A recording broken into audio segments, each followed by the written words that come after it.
Bapak-bapak dan ibu-ibu sekalian dirahmati oleh Allah Subhanahu wa taala. Silahkan yang mau mendengar jangan di jalan. Yang mau mendengarkan boleh di sebelah kanan. Di sini ada tempat kosong di sebelah kanan, silahkan. Iya. Yang mau mendengar, menyimak silahkan di sebelah kanan. Ada yang kosong, sebelah kiri ada yang kosong. Biar tidak mengganggu arus lalu lintas. Kami datang di sini bapak-bapak dan ibu-ibu sekalian bukan untuk jualan obat, bukan untuk berdagang, bukan untuk kampanye. Kami datang di sini sekedar berdakwah ilallah. Kami ingin mengajak kepada seluruh masyarakat, khususnya pengunjung pasar Tanete, untuk kembali dan mempelajari tauhidullah, mengenal Allah Subhanahu wa taala. Maka materi yang akan saya bawakan, tema yang akan saya bawakan di tempat ini adalah tentang pengisanan kami Namperea. Saya ingin berbagi ilmu tentang apa itu pengisanan kami Namperea, ilmu yang terhebat, yang wajib untuk kita pelajari, yang wajib untuk kita ilmui. Bukan ilmu kekebalan, bukan ilmu tentang teknologi, namun ilmu yang terhebat, bapak-bapak dan ibu-ibu sekalian, adalah ilmu yang mengantarkan kita ke dalam surga. Ilmu yang mengantarkan kita ke dalam surga, ia akan mendatangkan kebahagiaan di dunia dan di akhirat. Itulah ilmu yang terhebat. Itulah pengisanan kami Namperea yang wajib untuk kita pelajari. Bapak-bapak dan ibu-ibu sekalian, ketahuilah bahwasanya kita dicipta di muka bumi ini bukan sekedar untuk mengumpulkan harta. Kita dicipta di muka bumi ini oleh Allah Subhanahu wa taala untuk suatu tujuan yang sangat mulia. Allah Subhanahu wa taala berfirman, "Wa ma khalaqtul jinna wal insa illa liya'budun." Tidaklah aku menciptakan jin dan manusia kecuali dalam rangka beribadah kepadaku. Maka bapak-bapak dan ibu-ibu sekalian, wajib untuk kita mengilmui, wajib untuk kita memahami bahwa kita hidup di muka bumi ini semata untuk beribadah kepada Allah Subhanahu wa taala, bukan untuk menumpuk harta sebanyak-banyaknya, untuk mengejar pangkat setinggi-tingginya. Kita sudah saksikan orang-orang kaya meninggal tidak membawa kecuali kain kafan. Kita telah menyaksikan orang-orang yang berpangkat, yang memiliki jabatan, meninggal dibungkus kain kafan sebagaimana rakyat jelata. Semuanya hidup di muka bumi sebagai seorang hamba di sisi Allah Subhanahu wa taala, dan kembali mempertanggungjawabkan seluruh amalannya. Oleh karenanya bapak-bapak dan ibu-ibu sekalian yang dirahmati oleh Allah Subhanahu wa taala, jangan sampai kita hidup di muka bumi ini tanpa ada arah dan tujuan. Tanpa ada arah dan tujuan. Wajib untuk kita mengilmui apa tujuan kita hidup di muka bumi dan bagaimana cara meraih kebahagiaan di dunia dan di akhirat. Bapak-bapak dan ibu-ibu sekalian yang dirahmati oleh Allah Subhanahu wa taala, Allah Subhanahu wa taala menciptakan kita dan memerintahkan kita untuk beribadah kepadanya. Bersamaan dengan itu, Allah turunkan kitab-kitab. Allah turunkan Zabur, Taurat, Injil dan Al-Quran. Allah Subhanahu wa taala mengutus para nabi dan rasul. Dan penutup para nabi dan rasul adalah Nabi Muhammad sallallahu alaihi wasallam. Tujuannya untuk apa bapak-bapak dan ibu-ibu sekalian? Allah Subhanahu wa taala turunkan Al-Quran, kitab suci, sebagai pedoman hidup kita untuk bisa bahagia di dunia dan di akhirat. Para nabi dan rasul diutus untuk menjelaskan jalan-jalan menuju surga Allah Subhanahu wa taala, untuk menuntun kita bagaimana beribadah kepada pencipta kita Allah Subhanahu wa taala. Oleh karenanya butuh untuk kita pahami, butuh untuk kita pelajari, untuk kita ilmui mana jalan yang dituntunkan oleh Nabi Muhammad sallallahu alaihi wasallam dan apa inti dari Al-Quran. Ketahuilah bahwasanya Nabi Muhammad sallallahu alaihi wasallam bersama dengan nabi-nabi dan rasul sebelumnya diutus di muka bumi untuk mendakwakan tauhid, bagaimana manusia dan jin mengesahkan Allah Subhanahu wa taala, beribadah hanya kepada Allah.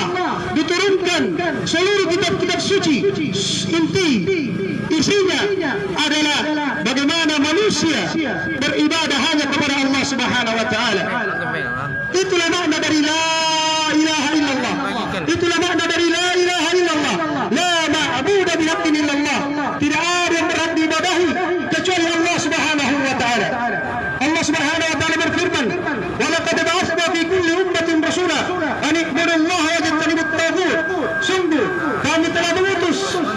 setiap umat seorang Rasul agar mereka beribadah hanya kepada Allah dan menjauhi sesembahan selain Allah Subhanahu wa taala.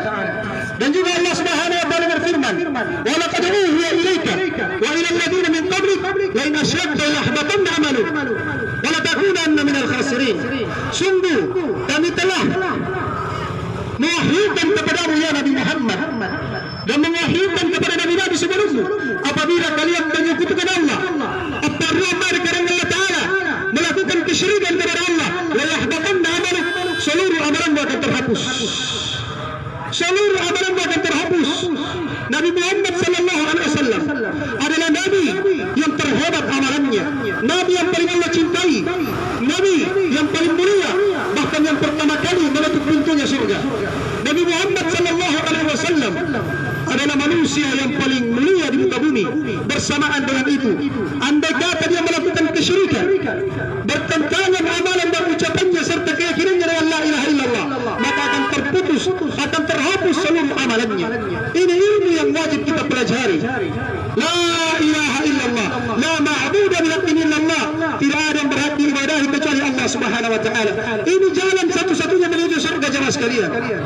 Tidak ada jalan untuk menuju surga Allah Subhanahu wa taala kecuali mempelajari, memahami dan mengamalkan la ilaha illallah di dalam kehidupan kita. La ma'budu bihaqqin illallah, tidak ada yang berhak diibadahi kecuali Allah Subhanahu wa taala. Ini ilmu yang terhebat, ilmu la ilaha illallah. Wajib untuk kita pelajari, wajib untuk kita ilmui, wajib untuk kita amalkan, wajib untuk kita dakwakan. Maka kami datang di tempat ini bapak-bapak dan ibu-ibu sekalian, bukan untuk berdagang, bukan untuk bisnis, bukan untuk kampanye semata. Kami ingin meneruskan dakwah Nabi Muhammad sallallahu alaihi wasallam. Allah Subhanahu wa taala berfirman, "Qul hadhihi sabili ad'u ila Allah ala basiratin ana wa man ittaba'ani wa subhanallahi wa ma ana minal musyrikin." Katakanlah, inilah jalanku, saya menyeru kepada Allah, saya menyeru kepada Allah ala basirah, di atas ilmu, saya dan orang-orang yang mengikutiku, dan saya tidak termasuk orang-orang musyrikin. Bapak-bapak dan ibu-ibu sekalian yang dirahmati oleh Allah Subhanahu wa taala, apa itu tauhid? Apa itu tauhid? Yang merupakan inti dakwah para nabi dan rasul, yang merupakan inti dan kesimpulan isi dari seluruh kitab. Tauhidullah, mengesahkan Allah Subhanahu wa taala. Tauhid adalah mengesahkan Allah Subhanahu wa taala pada apa-apa yang merupakan kekhususan Allah, baik dalam hal rububiyah, uluhiyah, asma wa sifat. Kita khususkan Allah Subhanahu wa taala dalam rububiyahnya, bahwasanya Allah Subhanahu wa taala satu-satunya pencipta, satu-satunya yang mengatur alam semesta ini. Dia yang menurunkan hujan satu-satunya, dia yang menerbitkan matahari. Dia Allah Subhanahu wa taala yang meninggikan langit tanpa tiang, dia yang menghamparkan bumi. Dia Allah Subhanahu wa taala menciptakan kita yang dari tidak ada menjadi ada. Dia Allah Subhanahu wa taala yang menumbuhkan tumbuh-tumbuhan di muka bumi ini. Dia yang menghidupkan dan yang mematikan. Dia yang mengatur jodoh, dia yang mengatur rezeki, dia yang berkehendak sehingga kita ada di tempat ini. Itulah yang disebut dengan tauhid rububiyah, mengesahkan Allah di dalam perbuatannya. Kemudian yang kedua adalah tauhid uluhiyah, mengesahkan Allah di dalam ibadah, mengesahkan Allah Subhanahu wa taala di dalam ibadah. Dan ini adalah intinya Islam. Mengesahkan Allah di dalam ibadah merupakan intinya Islam. Sekalipun mungkin kita berkeyakinan Allah pencipta satu-satunya, yang mengatur alam semesta, yang berkuasa di alam ini satu-satunya, dia menghidupkan dan yang mematikan. Namun kalau kita cacat di dalam tauhid uluhiyah, maka Islam kita tidak dianggap jamaah sekalian. Bapak-bapak dan ibu-ibu sekalian, tauhid uluhiyah adalah mengesahkan Allah di dalam ibadah. Kita salat semata untuk Allah, kita puasa semata untuk Allah, kita berdoa semata kepada Allah. Itulah yang disebut dengan tauhid uluhiyah, mengesahkan Allah di dalam peribadahan. Itu disebut dengan tauhid uluhiyah, mengesahkan Allah di dalam ibadah. Jangan sampai jamaah sekalian, kita mengaku Islam, kita mengucapkan la ilaha illallah, kita berkeyakinan Allah pencipta langit dan bumi, yang menghidupkan dan yang mematikan. Namun kalau kita berdoa kepada selain Allah, Allah. Kita meminta kepada jin-jin, kepada penjaga batu-batu keramat, meminta kepada pohon-pohon yang dikeramatkan. Ini batal la ilaha illallahnya. Dia telah cacat di dalam tauhid uluhiyahnya. Siapa yang mengucapkan la ilaha illallah, hendaknya dia mengesahkan Allah bukan cuma dalam hal rububiyah, bukan cuma dalam hal perbuatannya Allah, tapi juga dalam hal uluhiyah. Artinya bahwasanya doa yang dia panjatkan, dia minta hanya kepada Allah. Ini tauhid uluhiyah. Siapa yang mengucapkan la ilaha illallah, siapa yang mengaku beriman kepada Allah, siapa yang mengaku berislam kepada Allah, hendaknya seluruh jenis ibadah dia khususkan hanya kepada Allah. Jangan sampai sakit anaknya pergi di kuburan minta-minta ke penghuni kubur. Jangan sampai sakit anaknya pergi minta-minta di pohon besar, pergi minta-minta di batu besar. Jemaah sekalian, ini bertentangan dengan kalimat la ilaha illallah. Ini kontradiksi, bertentangan dengan tauhid. Bapak-bapak dan ibu-ibu sekalian, mari kita pelajari, mari kita pelajari dan dalami makna la ilaha illallah. La ma'budu bihaqqin illallah. Tidak ada yang berhak diibadahi kecuali Allah. Qul inna salati wa nusuki wa mahyaya wa mamati lillahi rabbil alamin. Katakanlah, sesungguhnya salatku, sesembelihanku, hidup dan matiku hanya untuk Allah Rabbil Alamin. Dialah yang mengatur seluruh alam semesta. Salat adalah ibadah. Jangan sampai kita salat karena manusia. Menyembelih adalah ibadah. Jangan sampai kita menyembelih untuk jin-jin. Sekalipun ada keluarga kita, ada keluarga kita kemasukan jin, gangguan syaitan, dia katakan, nanti saya keluar dari tubuh ini kalau kamu menyembelih, menyembelih untuk saya di sumur ini, atau di sungai ini, atau di laut, atau di pohon besar, atau di batu besar. Jangan sekali-kali menyembelih untuk selain Allah Subhanahu wa taala. Fasalli li rabbika wanhar. Salat karena Tuhanmu dan menyembelih karena Tuhanmu, bukan untuk jin, bukan untuk penjaga tempat-tempat keramat. Siapa yang melakukan hal ini, maka sungguh telah batal la ilaha illallahnya, sungguh telah batal syahadatnya. Hati-hati bapak-bapak dan ibu-ibu sekalian. Ini yang ingin kami dakwakan, ini yang kami sebarkan kepada seluruh masyarakat, karena ini adalah dakwahnya para nabi dan rasul. Dan betapa banyak kaum muslimin jatuh di dalam kesalahan ini. Ketika jin yang memasuki tubuh keluarganya meminta supaya disembelihkan ayam putih, disembelihkan kambing putih, dia menyembelih bukan untuk Allah, tapi karena permintaan jin tersebut, karena pengagungan terhadap jin tersebut, karena rasa takut kepada jin tersebut.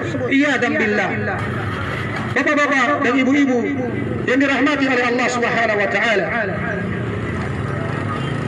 ketahuilah jemaah sekalian, siapa yang terjatuh di dalam kesyirikan, menyekutukan Allah Subhanahu wa taala, baik di dalam rububiyahnya, di dalam perbuatannya, ataupun di dalam uluhiyahnya, beribadah kepadanya, ataupun asma wa sifat, maka ini adalah bentuk kekufuran kepada Allah Subhanahu wa taala, membatalkan syahadat la ilaha illallah. Dan ketahuilah bapak-bapak dan ibu-ibu sekalian, bahwasanya kesyirikan yang merupakan lawan dari tauhid, bertentangan dengan pengisangan kamilan Korea, la ilaha illallah, adalah dosa yang paling besar. Allah Subhanahu wa taala berfirman, inna syirka la dzulmun adzim. Sesungguhnya kesyirikan adalah dosa yang terbesar. Menduakan Allah, menyekutukan Allah adalah dosa yang terbesar. Tidak ada lagi di atasnya. Mengalahkan dosa membunuh, dosa berzina, dosa merampok, dosa menyekutukan Allah di dalam ibadah adalah dosa yang terbesar. Inna syirka la dzulmun adzim. Sesungguhnya kesyirikan adalah dosa yang terbesar. Dan di dalam hadis Abdullah bin Mas'ud radhiyallahu anhu, beliau bertanya kepada Nabi sallallahu alaihi wasallam, ayya dzambin a'zam? Dosa apa yang terbesar ya Rasulullah? Dosa apa yang terbesar ya Rasulullah? Kata Rasulullah sallallahu alaihi wasallam, antaj'ala lillahi niddan wa huwa khalaqak. Engkau membuat sekutu, tandingan bagi Allah, padahal Allah yang menciptakanmu. Allah yang menciptakanmu, kemudian kamu minta kesembuhan kepada selain Allah. Allah yang menciptakanmu, kemudian kamu menyembelih kepada selain Allah. Allah yang menciptakanmu, menciptakanmu, Allah memberimu rezeki, kemudian engkau mencintai selain dari Allah Subhanahu wa taala sebagaimana engkau mencintai Allah. Allah yang menciptakanmu, memberikan rezeki kepadamu, kemudian kamu takut kepada selain Allah sebagaimana takutmu kepada Allah. Allah yang menciptakan kalian, Allah memberikan rezeki kepada kalian. Allah Subhanahu wa taala mengatur alam semesta ini. Kemudian kalian mengharap, bertawakal, memanjang kepada selain Allah Subhanahu wa taala. Sungguh ini adalah kezaliman yang terbesar. Sungguh ini adalah kezaliman yang sangat terbesar. Kezaliman yang sangat besar adalah menyekutukan Allah Subhanahu wa taala di dalam ibadah. Bapak-bapak dan ibu-ibu sekalian, ketahuilah siapa yang melakukan kesyirikan, menduakan Allah Subhanahu wa taala, melakukan perbuatan-perbuatan yang bertentangan dengan pemisahan kalimat la ilaha illallah, maka tidak ada jalan untuknya menuju surga. Allah Subhanahu wa taala berfirman, innahu may yusyrik billah faqad harrama Allahu alaihi al-jannah wa ma'wahu an-nar wa ma lidh-dhalimin min ansar. Sesungguhnya siapa yang menyekutukan Allah, siapa yang menyekutukan Allah, siapa yang melakukan kesyirikan, faqad harrama Allahu alaihi al-jannah, Allah haramkan baginya masuk ke dalam surga. Allah haramkan baginya masuk ke dalam surga dan tempat kembalinya adalah neraka. Dan tidak ada penolong bagi orang-orang yang zalim. Orang-orang musyrikin tidak akan ditolong siapapun dia. Dan juga Allah Subhanahu wa taala berfirman, innahu may yusyrik billah faqad harrama Allahu alaihi al-jannah wa ma'wahu an-nar wa ma lidh-dhalimin min ansar. Sesungguhnya siapa yang melakukan kesyirikan, maka sungguh Allah Subhanahu wa taala tidak akan mengampuninya. Siapa yang melakukan kesyirikan, Allah Subhanahu wa taala tidak akan mengampuninya dan mengampuni dosa yang tingkatannya di bawah kesyirikan. Maka hati-hati bapak-bapak dan ibu-ibu sekalian, jangan sampai kita melakukan dosa kesyirikan, kita meninggal membawa dosa kesyirikan menghadap Allah Subhanahu wa taala. Sungguh ini adalah dosa yang terbesar, dosa yang paling kejam, dosa yang paling jahat adalah dosa kesyirikan, menyekutukan Allah Subhanahu wa taala, bertentangan dengan kalimat la ilaha illallah. Maka bapak-bapak dan ibu-ibu sekalian, mari kita mempelajari tauhid, memahami makna la ilaha illallah dan apa saja yang bertentangan dengan la ilaha illallah. Bapak-bapak dan ibu-ibu sekalian yang dirahmati oleh Allah Subhanahu wa taala, sebelum saya akhiri nasihat dan dakwah ini, saya ingin mengajak kepada bapak-bapak dan ibu-ibu sekalian bahwa setelah memahami ilmu tauhid, mengamalkan ilmu tauhid, menjauhi segala bentuk kesyirikan, maka wajib untuk kita ketahui bersama bahawa kewajiban yang paling wajib setelah tauhidullah, mengesahkan Allah Subhanahu wa taala, adalah menegakkan salat 5 waktu. Menegakkan salat 5 waktu bapak-bapak dan ibu-ibu sekalian adalah kewajiban. Menegakkan salat 5 waktu adalah kewajiban. Jangan sampai ada di antara kita yang menyepelekan yang namanya salat 5 waktu. Salat 5 waktu bapak-bapak dan ibu-ibu sekalian tidak akan mengurangi rezeki kita. Jangan gara-gara kesibukan bisnis, jual beli, kemudian kita tinggalkan salat 5 waktu. Ketahuilah bahwasanya salat 5 waktu adalah amalan yang akan pertama dihisab pada hari kiamat. Rasulullah sallallahu alaihi wasallam bersabda, inna awwala ma yuhasibu bihi al-'abdu yawm al-qiyamah salatuhu fa in saluhat aflaha wa anjaha wa in fasadat khasira wa khaba. Sesungguhnya amalan yang akan pertama kali dihitung, dihisab pada hari kiamat adalah solat. Solat yang pertama kali akan ditanyakan, yang akan dihitung pada hari kiamat. Kalau bagus solatnya, dia beruntung dan dia selamat. Tapi kalau solatnya jelek, maka dia merugi dan binasa. Bapak-bapak dan ibu-ibu sekalian, solat bapak-bapak dan ibu-ibu sekalian dijaga. Kita di kebun, sibuk apapun kita di kebun, di kantor, di pasar, datang waktu solat, tinggalkan seluruh pekerjaan. Solat bapak-bapak dan ibu-ibu sekalian adalah amalan yang akan pertama kali dihisab. Jangan disepelekan.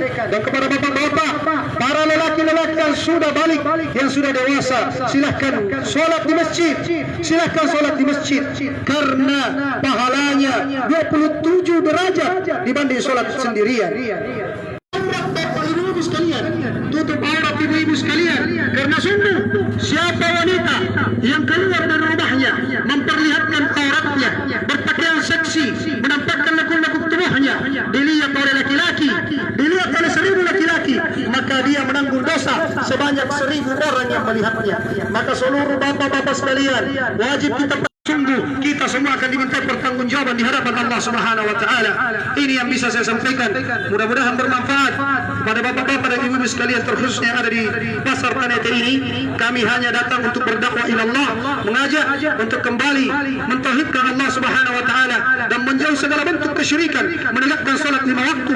Bagi wanita hendaknya dia menutup auratnya. Dan kepada para pedagang, mumpung saya ingat, kepada para pedagang di pasar, kepada para pedagang di pasar, siapa yang ingin diberkahi rezekinya, siapa yang ingin diberkahi rezekinya, ketika dia berdagang, ketika dia berjualan, jaga kejujuran, jangan sampai ada dusta, jangan sampai ada penipuan, jangan sampai ada kebohongan di dalamnya.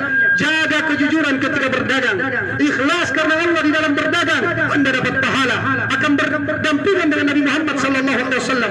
Orang yang berdagang dengan penuh kejujuran, kemudian jauhi segala bentuk riba, jauhi segala bentuk riba bapak-bapak dan ibu-ibu sekalian, karena riba ini adalah membinasakan.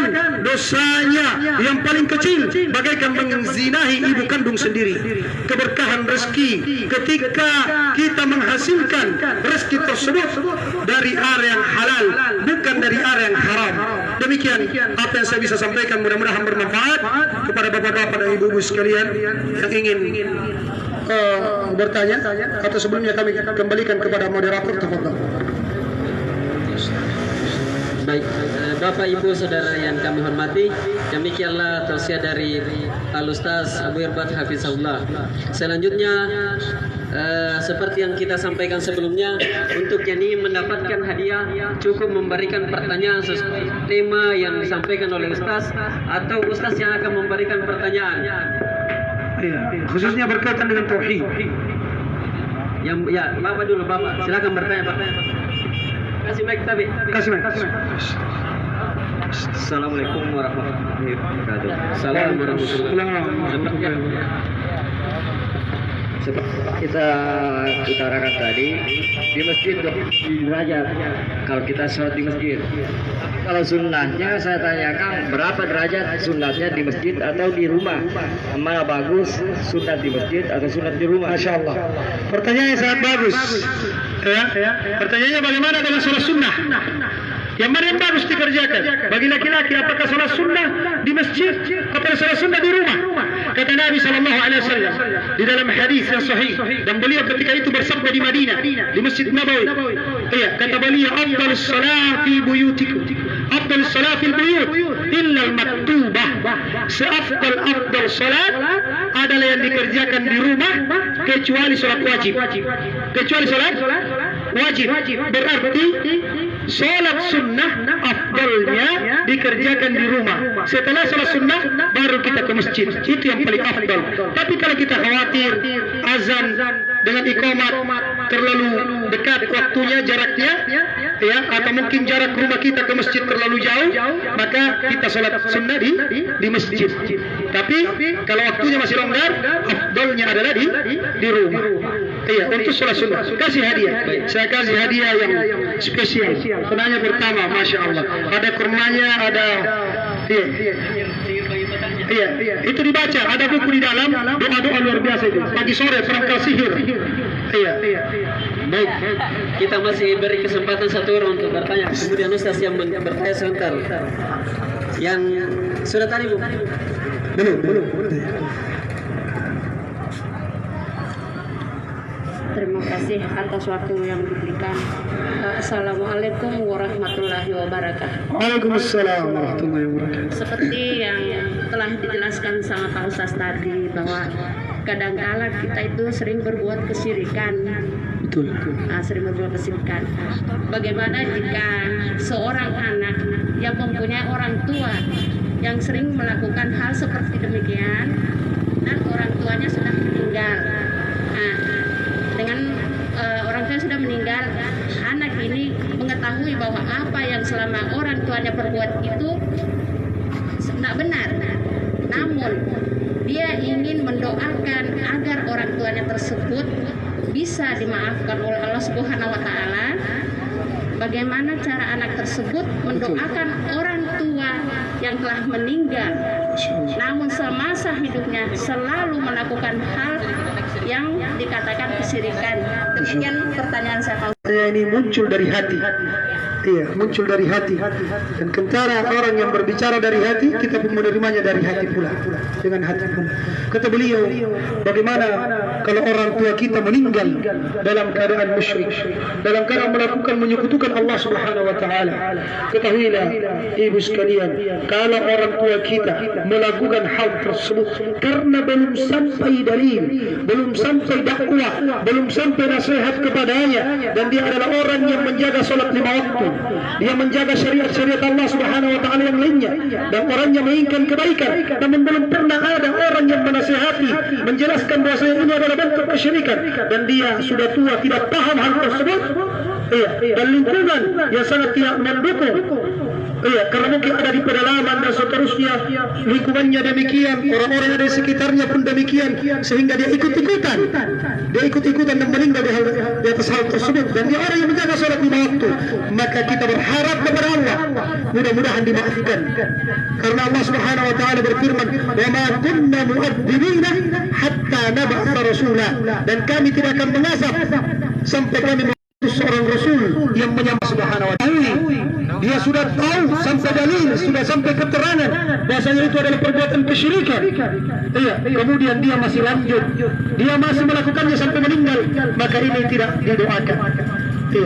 Demikian, mudah-mudahan bermanfaat. Allahumma a'lam bishawab. Kasih hadiah. Masya Allah, dikasih. Mudah-mudahan berkah. Dijaga solatnya. Baik, selanjutnya pertanyaannya dari Ustaz. Jadi siapa yang menjawab dengan benar maka akan diberikan hadiah. Sekarang saya yang bertanya. Silakan dijawab. Siapa yang mau ditanya? Kata saya tanya dulu, baru angkat tangan. Siapa yang dulu angkat tangan ya? Angkat tangan Pak. Jadi pertanyaan saya, apakah inti dari dakwah para nabi dan rasul, inti isi dari seluruh kitab, apa intinya? Angkat tangan.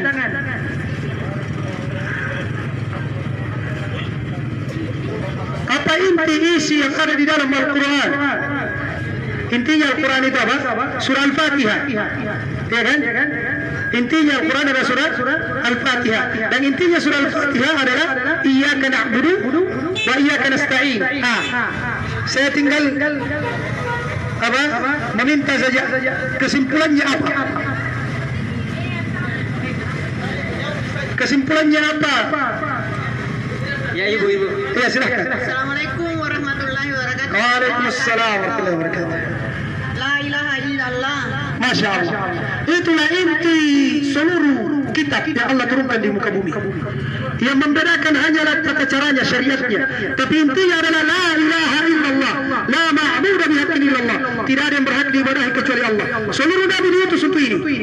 Seluruh kitab diturunkan karena ini. Allah Subhanahu wa taala menciptakan surga dan neraka karena la ilaha illallah. Ditegakkan jihad fisabilillah karena la ilaha illallah.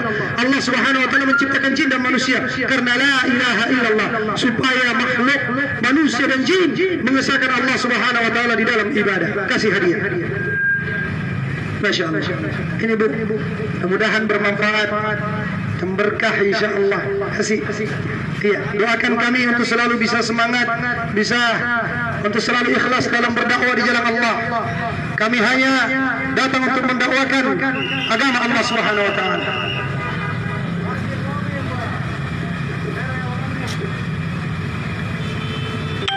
Baik. Selanjutnya pertanyaan dari Ustaz.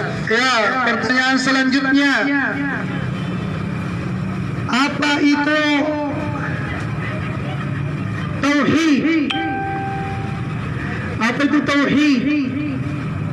Nama apa? Silakan ini, angkat tangan. Yang mengangkat tangan kasih. Bismillah. Assalamualaikum warahmatullahi wabarakatuh. Waalaikumsalam. Tauhid itu la ma'budu bihaqqin illallah. Tidak ada yang berhak disembah kecuali Allah. Masya Allah. Tauhid adalah mengesahkan Allah Subhanahu wa taala dalam penyembahan, dalam ibadah. Iya. Yaitu tauhid uluhiyah. Iya. Jadi para ulama mendefinisikan, sebagian ulama mendefinisikan kalau dikatakan tauhid, yang diinginkan adalah tauhid uluhiyah, mengesahkan Allah di dalam ibadah. Mau yang mana ini? Hadiahnya. Sini untuk buka puasa. Selanjutnya, pertanyaan saya, apa dosa yang terbesar? Dosa yang paling besar. Angkat tangan. Dosa yang kasih mic ke sana. Dosa yang paling besar mengalahkan dosa membunuh, berzina, merampok, mencuri. Dosa yang paling besar. Apa dosa yang paling besar? Yang kalau orang meninggal tidak diampuni. Syirik kepada Allah Subhanahu wa taala. Apa dari karena Allah Taala adalah dosa yang terbesar. Hati-hati, bapak-bapak dan ibu sekalian, jauhi dosa ini. Dosa yang paling menjijikkan adalah menyekutukan Allah Subhanahu wa taala dalam ibadah, meminta kepada selain Allah apa-apa yang tidak ada yang mampu kecuali Allah. Saya kasih hadiah. Ada songkoknya lagi. Ini ada buku zikir, ada korma, ada songkok. Buku zikirnya pagi sore, insyaallah sangat bermanfaat insyaallah. Iya. Mudah-mudahan berkah. Masya Allah. Selanjutnya, Ya, masih saya yang bertanya. peserta lagi yang bertanya. Peserta lagi yang bertanya. Silakan bertanya. Masya Allah, ibu kita, orang tua kita. Bismillahirrahmanirrahim. Assalamualaikum warahmatullahi wabarakatuh. Yang saya tanyakan, kalau saya meminjamkan uang kepada orang, sedangkan orang itu memberikan hadiah uang kepada saya, apakah uang itu merupakan riba bagi saya? Masya Allah. Sekian. Assalamualaikum. Pertanyaannya sangat bagus dari orang tua kita, ibu kita. Dia katakan kalau saya kasih pinjam uang orang, misalnya 1 juta, kemudian dia bayar 1.500.000, ada lebihnya 500. Apakah ini termasuk riba? Ketahuilah, riba itu definisinya kata para ulama, kullu qardin jarra bihil manfaat fahuwa riba. Seluruh pinjaman yang mengambil keuntungan di baliknya. Jadi memang ada persyaratan dari awal. Memang ada persyaratannya. Boleh jika kita pinjam uangku, tapi kasih kat nanti hadiahnya, kasih kat lebihnya, kasih kat bunganya, itu riba. Biar bukan uang. Dan kita kasih pinjam uang, pinjam di uangku 1 juta, tapi kasih kat nanti cengkehmu, kasih kat 2 ribu kalau kamu bayar, atau tiap bulan setiap kamu panen durian kasih kat, itu riba. Seluruh pinjaman yang mengambil keuntungan di baliknya adalah riba. Tapi kalau kita ikhlas membantu, pinjam nih, tiba-tiba pas dia bayar, dia kasih lebih. Tanpa kita minta, tanpa kita persyaratkan, ini tidak masalah. Ini boleh-boleh saja. Jadi kalau kita tidak persyaratkan, nak kasih sendiri, sedangkan kita niatnya ikhlas membantu, nak kasih lebih, pembayarannya itu bukan riba, bukan. Ya, itu hadiah, diterima, halal. Ya, Allah Taala alam bisawab. Oh iya, saya kasih. Ini ibu-ibu, masya Allah, semoga berkah bu. Ada zikir pagi sore dibaca, dihafalkan.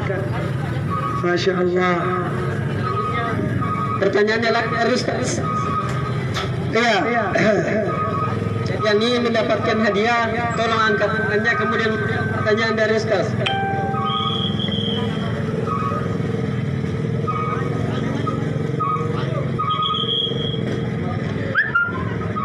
Ya, jadi selanjutnya pertanyaan saya, siapa mau jawab?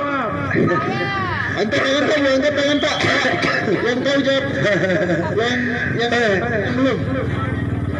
Pertanyaan saya, siapa yang bisa kasih contoh satu bentuk kesyirikan yang biasa terjadi di masyarakat? Satu contoh. Yang lain. Contoh. Iya, salah satu bentuk kesyirikan yang merupakan dosa besar. Tadi saya kasih contoh. Silakan, angkat tangan. Ayo, silakan. Silakan dijawab. Selalu bertanya kepada dukun. Masya Allah, luar biasa jawabannya. Jadi, ya, minta diramalkan. Ya, dikasih lihat tangannya. Ini jodohku, bagaimana rezekiku dan seterusnya. Ini kata Rasulullah SAW, man ata arrafan atau kahinan fasa'ala an syai' lam tuqbal salatuhu 40 yawman. Siapa yang datangi pabintang-bintang, siapa yang datangi tukang ramal, siapa yang datangi orang yang mengaku mengetahui perkara gaib dan dia bertanya, tidak diterima salatnya 40 hari 40 malam. Dalam riwayat yang lain, Nabi SAW bersabda, man ata arrafan aw kahinan fasaddaqahu bima yaqul faqad kafara ala ma unzila bima unzila ala Muhammad sallallahu alaihi wasallam. Siapa yang mendatangi dukun, tukang ramal dan bertanya tentang sesuatu, kemudian dia percaya, maka dia telah kafir terhadap apa yang diturunkan kepada Nabi Muhammad sallallahu alaihi wasallam. Saya kasih hadiah ibu-ibu sekalian, jauhi perdukunan ibu-ibu sekalian, jaga la ilaha illallah. Ya, meminta kepada Allah, berdoa kepada Allah. Iya, silakan ibu, mudah-mudahan berkah.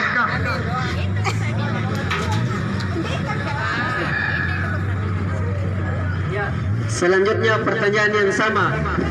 Sebutkan contoh kesyirikan yang biasa terjadi di masyarakat. Siapa yang mengangkat tangan? Silakan. Saya yang jawab tadi ya.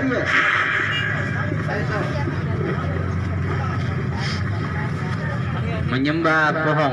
Masya Allah. Iya. Jadi di antara bentuk yang sering kita saksikan kesyirikan yang bertentangan dari la ilaha illallah, bertentangan dengan la ilaha illallah, bertentangan dengan dakwah Nabi Muhammad sallallahu alaihi wasallam adalah beribadah kepada pohon. Bagaimana bentuk ibadah kepada pohon? Menyembelih. Iya, dia menyembelih di pohon tersebut karena dia yakini ada penjaganya. Ada penjaganya di situ katanya. Bahaya kalau kita tidak menyembelih. Ini bentuk ibadah. Mana dalilnya? Allah berfirman, "Fasholli li rabbika wanhar." Salatlah untuk Tuhanmu dan menyembelihlah karenanya. Qul inna salati wa nusuki wa mahyaya wa mamati lillahi rabbil alamin. Katakanlah, sesungguhnya salatku, sesembelihanku, hidup dan matiku karena Allah, bukan untuk pohon kita menyembelih.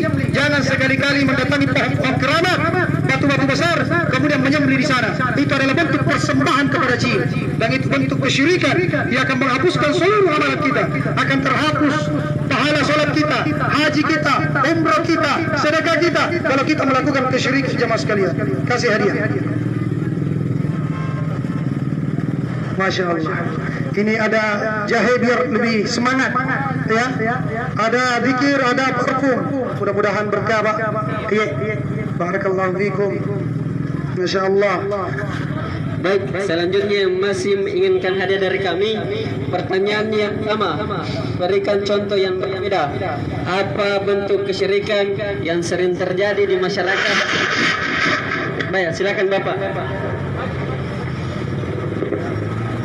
Hukumnya orang yang selalu memfitnah seseorang membuat kesalahan.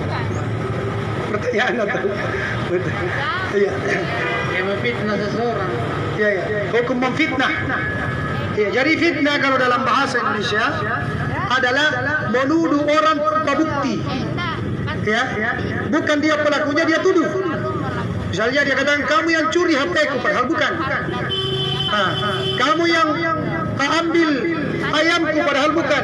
Kamu yang racun ternakku, padahal bukan. Kamu yang ambil durianku. Itu namanya memfitnah kalau dalam bahasa Indonesia. Itu termasuk dosa besar. Apalagi seorang muslim. Ya, apalagi kalau berkaitan kehormatan. Oh, si A itu selingkuh, dia jadi pelakor padahal tidak ada bukti. Hati-hati, ini memfitnah adalah dosa besar. Sering sekali terjadi begitu bapak-bapak dan ibu-ibu sekalian. Sering sekali di tengah masyarakat kita bergampangan memfitnah. Oh, dia itu pelakor, selingkuh, dia begini, padahal tidak. Ya, ini termasuk dosa besar dan dia akan menanggung dosa pada hari kiamat. Ya, dia akan diambil pahalanya oleh orang yang difitnah. Kalau tidak ada pahalanya, dosanya orang yang difitnah, dia yang pikul. Rugi orang yang memfitnah. Ya, kasih hadiah.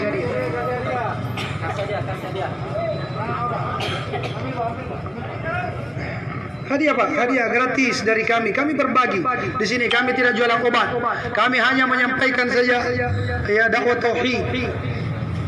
Baik, yang masih menginginkan hadiah dari kami, pertanyaannya adalah sebutkan contoh kesyirikan yang sering terjadi di masyarakat selain tadi mendatangi dukun, kemudian menyembelih Menyembah pohon. atau menyembah pohon. Silakan yang angkat tangan saja Bu. Bapak yang topi putih. Tunggu dulu Bu. Setelah Bapak kita. Ya, bismillah. Yang sering terjadi di masyarakat, contoh kesyirikan biasanya terjadi adalah meyakini akan adanya hari baik dan adanya hari buruk. Masya Allah. Jadi alhamdulillah. Ini yang disebut di dalam agama kita dengan tatayyur. Iya, ini yang disebut dengan tatayyur. Apa itu tatayyur? Tatayyur adalah mengaitkan sialnya sesuatu berdasarkan apa yang dilihat. Oh, kita mau keluar dagang, ada orang buta. Jangan kita keluar, nanti bangkrut ki. Ya, mau pergi cari ikan di laut, lihat ada orang bicos satu matanya. Jangan kita cari ikan di laut, kita akan begini dan begitu. Ada bunyi serak. Oh, ini ada akan berita buruk. Itu namanya tatayyur. Atau berkeyakinan bahwasanya ini hari buruk, tidak bisa ki jualan karena buruk. Tidak bapak-bapak dan ibu sekalian, seluruh hari itu baik. Allah ciptakan hari itu baik. Tinggal kita bagaimana beramal di dalam hari itu. Dan boleh kita tatayyur, mengait-ngaitkan nasib sial berdasarkan apa yang dilihat, apa yang didengar, atau apa yang diketahui. Tatayyur ini dari kata tiara, burung. Dahulu orang Arab, orang-orang musyrikin Arab, kalau mau pergi dagang, mau melakukan perjalanan jauh, dia ambil burung. Dia terbangkan itu burung. Kalau dia terbang ke kiri, dia bilang, "Ai celaka ini, jangan kita pergi." Kalau dia terbang ke kanan, dia bilang, "Selamat ini, lanjut perjalanan." Nah, ini tatayyur yang dilarang di dalam agama kita. Inna tiara syirkun, kata Rasulullah. Sesungguhnya at-tiara, itu adalah bentuk kesyirikan. Jadi kita bertawakal kepada Allah. Jangan percaya dengan hal-hal begitu, karena yang menentukan hari adalah Allah, yang menciptakan hari adalah Allah.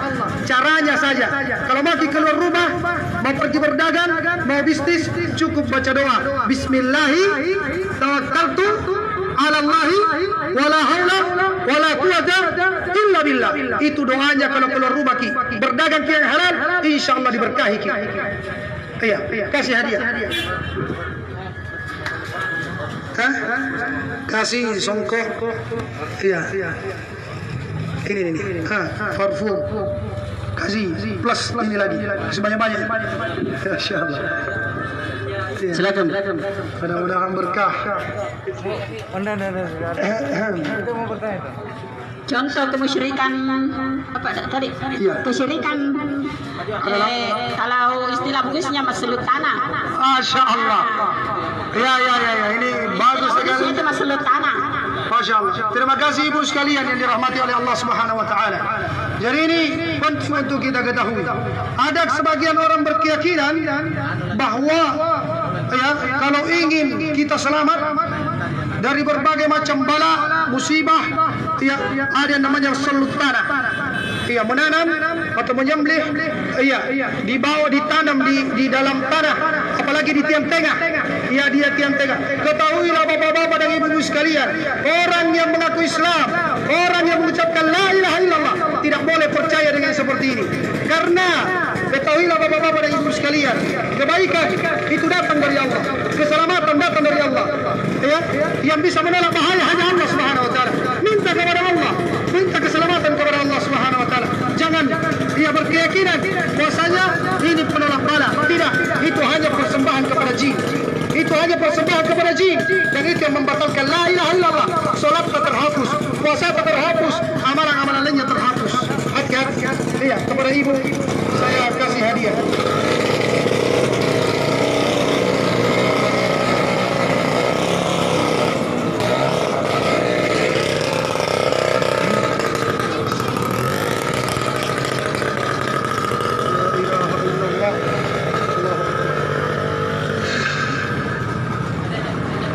Masih banyak lagi. Baik, masih banyak hadiah dari kami. Ada yang masih mau mengharapkan hadiah dari kami? Pertanyaan. Ya, silakan bertanya. Terima kasih. Bismillahirrahmanirrahim. Assalamualaikum warahmatullahi wabarakatuh. Waalaikumsalam. Ya, salah satu contoh kesyirikan yang biasa terjadi di tengah-tengah masyarakat yaitu membawa sesajian ke tempat-tempat tertentu atau ke tempat-tempat keramat. Insyaallah. Ya, barakallahu fiik.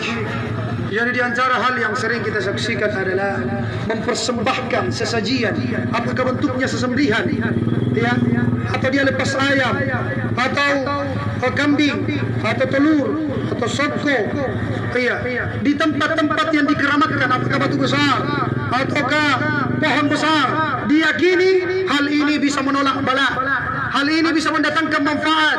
Ketahui jemaah sekalian, ini kebiasaannya orang-orang musyrikin dahulu. Iya, Islam datang untuk membasmi yang seperti ini. Nabi Muhammad diutus, iya, untuk mendakwakan bahwasanya hal ini adalah batil. La ilaha illallah, bertentangan dengan perbuatan tersebut. Itu adalah salah satu bentuk kesyirikan. Kenapa? Karena Allah Subhanahu wa taala berfirman di dalam Al-Qur'an. Iya, berfirman di dalam Al-Qur'an. Ayusyrikuna ma la yakhluq syai'an wa hum yukhlaqun wa la yastati'una lahum nasra wa la anfusahum yansurun. Apakah mereka ingin menyekutukan Allah Subhanahu wa taala padahal mereka itu tidak mencipta? Mereka itu tidak mencipta. Yang kita takuti di pohon tersebut, ya, yang kita yakini bisa mendatangkan manfaat, menolak bahaya, itu tidak mencipta apa-apa. Bahkan dia yang dicipta oleh Allah. Bahkan mereka tidak bisa menolong diri mereka sendiri. Apakah kita kemudian pergi minta-minta di situ? Berapa kali mentuk keliling? Mengagungkannya, mempersembahkan ibadah kepadanya. Bapak-bapak dan ibu sekalian, tinggalkan kebiasaan yang seperti ini. Kembali kepada la ilaha illallah. Rasakan Allah Subhanahu wa taala. Dan kita sakit, kita miskin, kita butuh jodoh, minta kepada Allah. Salat tahajud, minta kepada Allah. Kita sakit, datang ke dokter, minta kesembuhan kepada Allah. Dokter hanyalah sebab. Ada hubungan sebab akibat. Adapun datang ke tempat keramat, memberikan sesembahan, sesajian, persembahan kepadanya, ini adalah bentuk kesyirikan yang bertentangan dengan la ilaha illallah. Rasa takut, harapan, tawakal, keyakinan yang mendatangkan manfaat dan menolak mudarat hanya kepada Allah Subhanahu wa taala, tidak ada yang lain. Kasih hadiah. Ya. Iya. Kayaknya dengan suaminya. Kayaknya kasih dengan suaminya. Mudah-mudahan berkah, karena dia datang dengan suaminya. Kita doakan mudah-mudahan saya berkah. Suaminya atau saudaranya? Hah? Suami. Semoga Allah berkahi ya keluarganya, dibangun di atas tauhid dan sunnah Nabi sallallahu alaihi wasallam. Baik. Pertanyaan selanjutnya, kami persilakan kepada pengunjung pasar Tanete untuk Bapak. Bismillahirrahmanirrahim. Assalamualaikum warahmatullahi wabarakatuh. Iya, bertanya saya. Yang saya tanyakan Pak Ustaz, yang sering terjadi di masyarakat yaitu membaca doa di hadapan makanan. Apakah itu dalilnya Pak? Terima kasih. Assalamualaikum warahmatullahi wabarakatuh. Waalaikumsalam warahmatullahi wabarakatuh. Membaca doa di hadapan makanan, ini sebenarnya tradisi yang sudah lama di masyarakat kita. Kalau dia lakukan hanya sekedar ikut-ikutan, tidak ada keyakinan, maka ini tinggal diluruskan saja. Bahwasanya berdoa itu yang afdolnya menghadap kiblat, bukan menghadap makanan. Ya, menghadap kiblat. Iya. Dan itu tidak pernah dicontohkan oleh Rasulullah SAW. Tapi kalau dia berdoa di hadapan makanan dengan keyakinan halusnya dikirimkan kepada orang yang sudah meninggal, maka ini adalah salah satu bentuk kesyirikan. Karena orang yang sudah meninggal, dia dikirimkan makanan dari dunia tidak berlaku lagi. Dia mau halusnya, mau kasarnya dikirimkan, biar pakai JNT, mau pakai tiki tidak akan sampai. Ya, yang bermanfaat kalau orang sudah meninggal amalannya, sedekah jariah, ya anak saleh yang mendoakannya, ilmu yang bermanfaat. Jadi kalau berdoa menghadap Allah, bukan menghadap makanan. Iya, jadi berdoa kepada Allah Subhanahu wa taala, dan kalau hanya ikut-ikutan tinggal diluruskan saja. Bahwasanya itu tidak ada tuntunan dalam agama kita. Iya. Allah taala bisawab. Silakan dikasih lagi. Sudah tadi. Iya. Masya Allah. Baik, yang lain. Contoh kesyirikan yang biasa terjadi di masyarakat selain diberikan contoh. Atau pertanyaan, silakan. Atau ada yang mau bertanya, Ibu ya. Iya, bertanya memang Maki. Karena belum tentu saya datang lagi ke negeri. Silakan, Pak. Ya, contoh kesyirikan itu biasa juga ada berupa orang menyimpan berupa barang-barang kuno atau jimat-jimat, berupa jimat. Masya Allah. Ini penting juga ini. Ya, ingin saya sampaikan ya tentang jimat-jimat. Apakah diikat di pinggang, ya, atau disimpan di dalam rumah, iya, atau mungkin dibawa jualan untuk pelaris. Bagaimana dengan yang seperti ini? Jimat-jimat menggantungkan sesuatu. Kata Nabi SAW di dalam hadis yang sahih, man ta'allaqa tamimatan faqad asyrak. Siapa yang menggantungkan jimat-jimat, kulahu-kulahu dan semisalnya, ya, siapa yang menggantungkan jimat-jimat, sungguh dia telah menyekutukan Allah Subhanahu wa taala. Dan Nabi SAW bersabda, man ta'allaqa syai'an ukila ilaihi. Siapa yang menggantungkan sesuatu, dia yakini bisa mendatangkan manfaat mudarat, padahal tidak ada hubungan sebab akibat, maka Allah akan wakilkan dia kepada benda tersebut. Allah tidak akan menolongnya, Allah tidak akan membantunya. Subhanallah. Jadi bertawakal kepada Allah. Ya, bertawakal kepada Allah. Jimat-jimat tersebut tidak mendatangkan manfaat dan mudarat. Bahkan bapak-bapak dan ibu-ibu sekalian, kalau ada mengaku memiliki jimat yang hebat, datangkan ke sini, letakkan di tempat ini. Kalau dia bisa geser dirinya 1 senti saja, saya kasih hadiah. Kalau ada jimat-jimat yang hebat, ya, datangkan ke sini, bisa bergeser dengan sendirinya 1 senti saja, saya kasih hadiah. Kalau ternyata jimat-jimat tersebut tidak bisa dia geser dirinya, bahkan dibuat oleh manusia, ditemukan oleh manusia, tidak bisa berpindah kecuali bantuan manusia, kenapa kita yakin dengan benda yang tidak ada hubungannya tersebut? Itu adalah bentuk kesyirikan jemaah sekalian, bertentangan dengan kalimat la ilaha illallah, bertentangan dengan dakwah Nabi Muhammad sallallahu alaihi wasallam yang menyeru kepada tauhid, mengesahkan Allah Subhanahu wa taala dalam tawakal, iya, dalam penyandaran hati, mengharapkan manfaat hanya kepada Allah, iya, mengharapkan terangkatnya mudarat dari Allah Subhanahu wa taala semata. Kasih hadiah. Iya, itu dengan kurma, kasih kurma. Iya, untuk buka puasa kalau puasa sunnah, Bu. Ya, yang lain, ada lagi pertanyaan yang lain? Pertanyaan, silakan bertanya. Ada yang malu-malu biasanya, tapi dari tadi menyaksikan, kasih hadiah. Oh iya, Masya Allah. Bismillahirrahmanirrahim. Assalamualaikum warahmatullahi wabarakatuh. Waalaikumsalam. Ada kaitannya ditanyakan tadi Bapak ini. Biasanya menjelang bulan puasa atau keluar dari bulan puasa, biasanya memanggil guru seperti tadi dikatakan bahwa mendoakan arwah-arwah yang telah terdahulu. Yang kami ingin tanyakan di sini, permasalahannya yang sulit. Ya betul. Orang dipanggil enggak melepaskan hajatnya, orang salah juga. Kita pergi salah juga. Yang kami tanyakan, apakah saya pribadi kalau umpamanya ada memanggil dan saya pergi, apakah saya berdosa? Ataukah yang memanggil juga berdosa? Kalau artinya tidak diterima ini permintaannya orang, kita juga tidak enak. Betul. Walaupun sebenarnya orang tua kita ya. Iya, iya. Hanya berdoakan saja darinya saja. Niatnya untuk arwah yang terdahulu. Semua arwah-arwahnya begitu. Biasanya ini menjelang mau pulang puasa atau mau keluar di bulan puasa.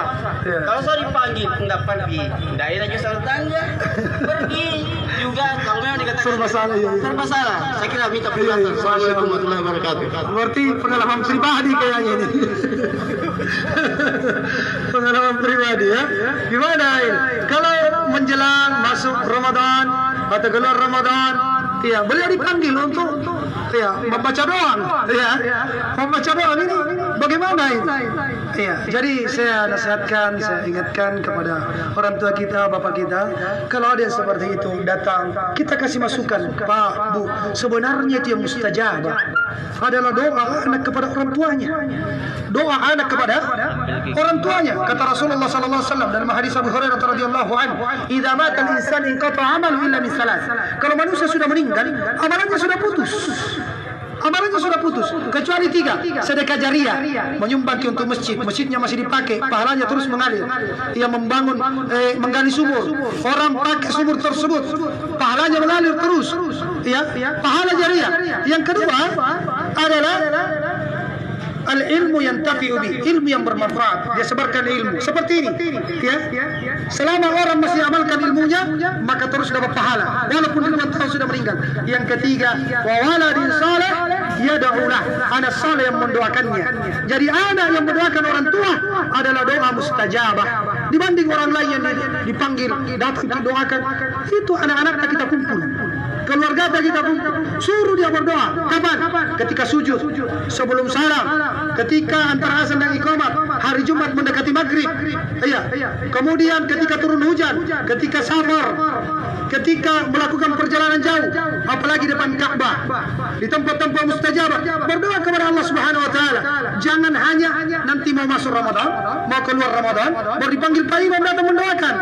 Ini mau diluruskan ini. Ini yang mau diluruskan bahwa yang terbaik itu anaknya yang mendoakan di tempat dan waktu mustajabah. Jadi mudah-mudahan kedepannya Bapak sudah bisa ambil bagian dalam dakwah, menyampaikan. Memang kebenaran terkadang pahit untuk disampaikan, tapi demikianlah kata Rasulullah SAW, qulil haqqa walau kana murra, sampaikan kebenaran walaupun pahit. Kita kasih hadiah dan penyemangat kepada Bapak kita.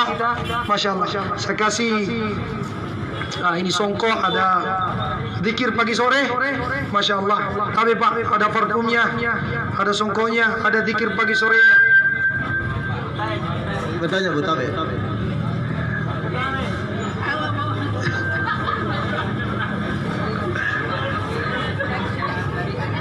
Saya tanyakan tadi Pak, masih ini saya belum juga terlalu mengerti, karena yang saya tanyakan juga dalilnya bagaimana hukumnya, apakah haram atau Tidak boleh. Itu tadi sudah jelas tadi bahwasanya itu hal yang tidak dibenarkan. Jadi harusnya kita berdoa kepada Allah Subhanahu wa taala, bukan apalagi keyakinannya sampai kemudian dalilnya Pak. Dalilnya Nabi SAW bersabda, "Man amila amalan laisa alaihi amruna fahuwa raddun." Siapa yang melakukan suatu, Masya Allah, Bapak ini luar biasa ya. Bukan sekedar menerima jawaban, tapi beliau menginginkan dalil. Itulah cara beragama yang benar. Bapak-bapak dan ibu-ibu sekalian, kalau ada orang ceramah, jangan kita telah mentah-mentah. Kita tanya dulu mana dalilnya. Karena ini urusan agama. Mana dalilnya? Karena ini urusan agama. Maka saya sebutkan dalil dari Imam Bukhari dan Imam Muslim, dari sahabat Aisyah radhiyallahu anha. Rasulullah sallallahu alaihi wasallam bersabda, "Man ahdatha fi amrina hadza ma laysa minhu fa huwa raddun."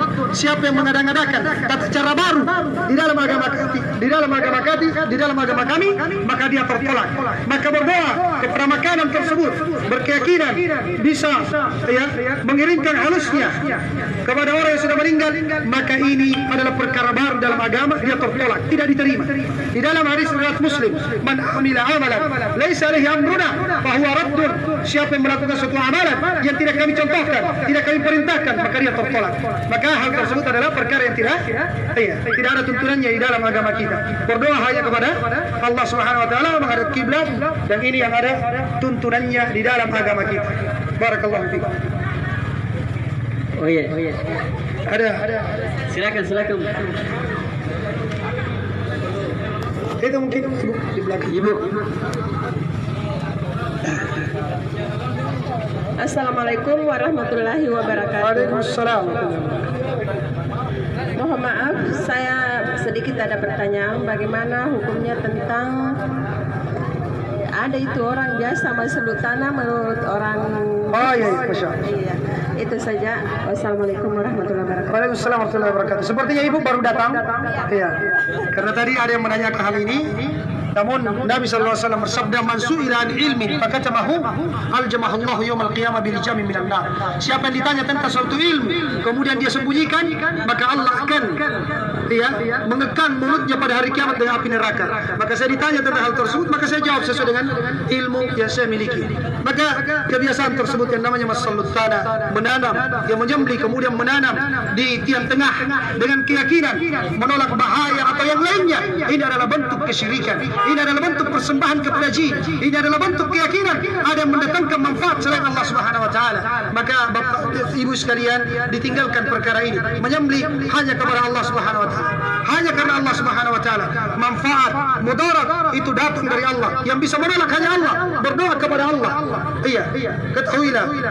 Kata Nabi sallallahu alaihi wasallam di dalam hadis Ibnu Abbas radhiyallahu anhu, diriwayatkan oleh Imam At-Tirmidzi dan dihasankan oleh beliau. Iya, kata Rasulullah sallallahu alaihi wasallam, "Wa'lam anna al-ummata law ijtama'at ala an yanfa'uka bi syai'in lam yanfa'uka illa bi syai'in qad kataba Allah lak. Wa in ijtama'u ala an yadurruka bi syai'in lam yadurruka illa bi syai'in qad kataba Allah 'alaik. Rufi'atil akam, jaffatis suhuf wa rufi'atil aqlam." Kata Rasulullah sallallahu alaihi wasallam, ketahuilah bahwasanya andai kata seluruh umat berkumpul ingin mendatangkan satu manfaat, satu kebaikan, ingin nak kasih selamat nak kasih rezeki, tidak akan bisa kecuali Allah, apa yang Allah tetapkan, kecuali apa yang Allah izinkan. Dan andai kata seluruh manusia berkumpul, seluruh umat berkumpul ingin mencelakakanmu, ingin membahayakanmu, ingin memberikan penyakit padamu, ingin menusukmu, ingin melukaimu, tidak akan bisa kecuali jika apa yang telah Allah tetapkan atasmu. Pena-pena telah diangkat dan lembaran-lembaran telah mengering, sudah ditetapkan di Lauh Mahfuz. Maka jangan berkeyakinan bahwasanya ada yang bisa mendatangkan manfaat dan mudarat selain Allah Subhanahu wa taala. Kalau ingin menyembelih karena Allah Subhanahu wa taala. Fashalli li rabbika wanhar. Iya, salatlah karena Tuhanmu dan menyembelih karena Tuhanmu. Jangan lakukan hal yang seperti itu, karena itu adalah bentuk kesyirikan, menghapuskan seluruh amalan. Terhapus pahala salatnya, pahala sedekahnya, seluruh pahala terhapus kalau menyekutukan Allah Subhanahu wa taala. Kasih hadiah Ibu. Kasih dia. Kasih juga ini, zikir. Atau mungkin ada suaminya atau anak laki-lakinya, songkoknya kasih. Makasih banyak. Iya, semoga berkabul. Semoga dikokohkan di atas tauhid, meninggal di atas tauhid. Amin ya Rabb. Mengucapkan la ilaha illallah di akhir hayat. Iya. Baik, kita masih punya beberapa hadiah. Kami persilakan kepada peserta. Ini yang di depan anak-anak muda ini. Silakan anak muda. Yang ada pertanyaan tak? Angkat tangan tak saja. La ilaha illallah. Ya, jangan menghalangi jalan ya, jangan menghalangi jalan. Tidak boleh menghalangi jalan.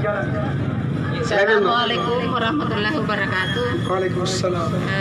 Ini Pak Ustaz, apa lagi?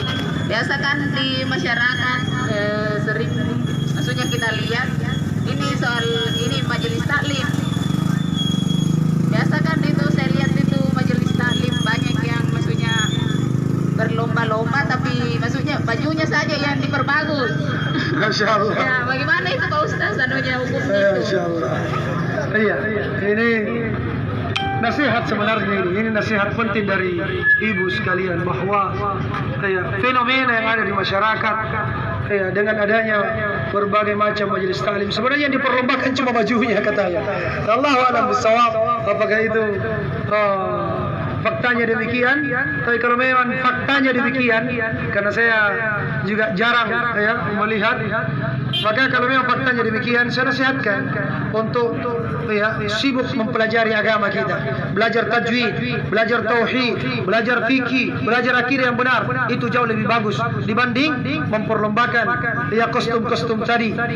Apalagi kalau niatnya ada ujub, ingin membanggakan diri. Ini naudzubillah min dzalik. Mudah-mudahan ibu-ibu kita semua dilindungi dari hal-hal yang demikian, dan semoga diberikan hidayah dan petunjuk untuk selalu mau mendalami agama Islam dengan benar. Silakan kasih hadiah, kasih kurma. Dapat zikir pagi sore, dibaca zikir, buku zikir pagi sorenya. Tidak apa-apa, ada songkok untuk anaknya, untuk suaminya. Ada. Baik. Kami buka pertanyaan yang lain. Itu anak-anak muda. Ada yang mendengarkan dari tadi, kasih hadiah tanpa pertanyaan, tanpa jawaban, dan apa-apa. Perhatikan yang menyimak dari tadi. Ibu-ibu sebelah kiri, kasih itu hadiah ibu-ibu sana. Ibu yang belum dapat hadiah bu sini ibu, saya kasih tanpa pertanyaan, tanpa jawaban. Ini kurma yang belum dapat. Siapa yang belum dapat? Saya kasih. Karena ibu telah menyimak, mudah-mudahan berkabul ya. Iya.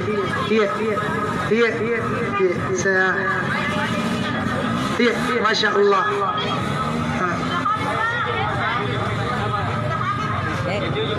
Yang mana yang mau bertanya?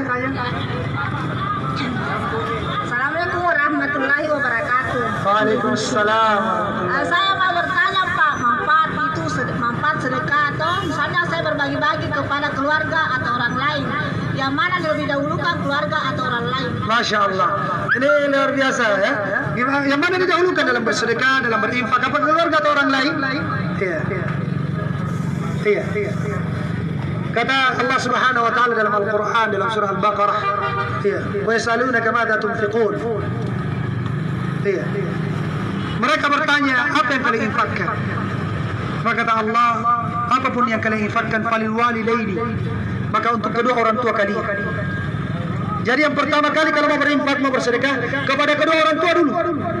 Wal aqrabin, kemudian orang-orang terdekat, saudara, sepupu, jangan yang jauh-jauh dulu. Kalau di sini kita bersedekah, bukan sedekah sebenarnya, ini hadiah. Ini hadiah.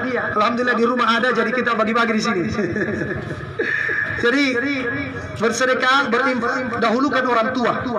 Jangan sampai teman di kantor ditraktir, teman di pasar ditraktir, orang tuanya jarang dia traktir. Yang lebih parah lagi, istrinya orang dia traktir, istrinya sendiri dia tidak traktir. Itu bahaya. Anak gadisnya orang lain dia pergi, dia telepon, dia traktir, anak gadisnya sendiri dia tidak traktir. Wah, ini musibah. Dahulukan keluarga terdekat. Jadi setiap suapan yang diberikan kepada istri itu adalah sedekah. Setiap suapan yang diberikan kepada istri itu adalah sedekah. Kasih hadiah. Ini yang ada zikir paginya. Iya. Biar itu songkoknya kasih kepada bapaknya.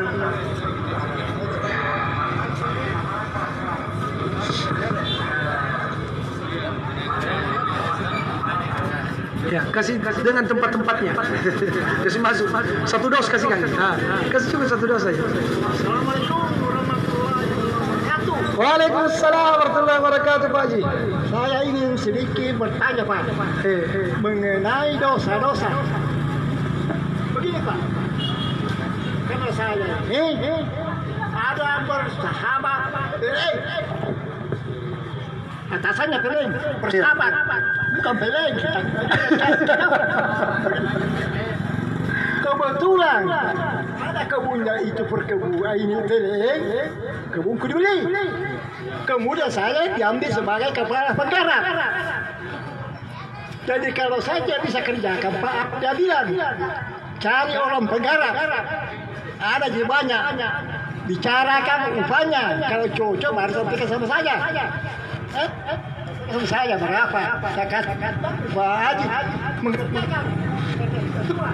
Tapi ini kebun saya beli hanya pertanggungjawabkan Bapak sebagai pemegang. Karena di kebun ini di tanahnya saya dihukum. Tidak orang tidak disegani. Isinya itu adalah kerbau sapnya. Masya Allah. Bisa jaga. Ini caranya sebenarnya. Dikasih kalungnya 9 malam. Bagaimana kita tahu jaga? Masya Allah. Kita tanya siapa sapi, saya tidak tahu. Iya. Akhirnya Pak, ada ini yang punya sapi, ada menantunya tambahan dari sekolah. Polisi. Boleh. Sudah 2 kali merawat, tidak menerima. Dan dia tanya sama saya, Pak Haji, karena kita bersahabat, coba kasihan, usulkan semuanya menantu ini karena sudah tambah dari PDN, sudah mempunyai jasa. 2 kali melamar tidak ada terima. Kita kalau saya melamar kita tolong karena sahabat kita PDN mungkin diterima. Iya. Jadi agak ikutan apa pengajian? Jadi pertanyaannya, Dengan ini kamunya PDN, besok lusa jangan bagi minta uang. Nanti saya bantu kerjakan, kerja saya iya. kerjakan. Pertanyaannya nih. Saya katakan sama PDN, saya sudah sahabat kejadian ini sudah tahu. Ya, kasih hadiah orang tua kita. Iya. Hadiah sampai Pak. Masya Allah. Alhamdulillah. Ayo. Oke deh. Masya Allah. Alhamdulillah.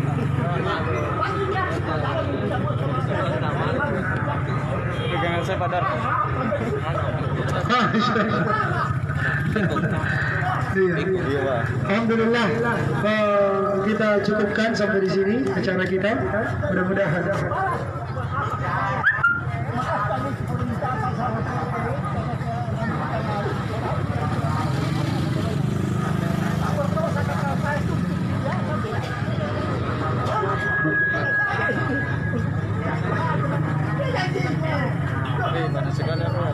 Iya. Aduh nih, matikan. Iya. Mati. Jadi saya nasihatkan untuk bersabar. Ya, sekalipun orang membenci, ya, tetap bersabar. Insya Allah Bapak dapat pahala. Ya, inna ma yuwaffas sabiruna ajrahum bighairi hisab. Pahalanya orang yang bersabar tidak akan terhingga. Ya, pahalanya tidak terhingga. Itu pahala orang yang bersabar. Banyak sekali pahalanya. Jadi bersabar, insya Allah. Apalagi urusan dunia begini, kita maafkan. Itu jauh lebih besar pahalanya di sisi Allah Subhanahu Wa Taala.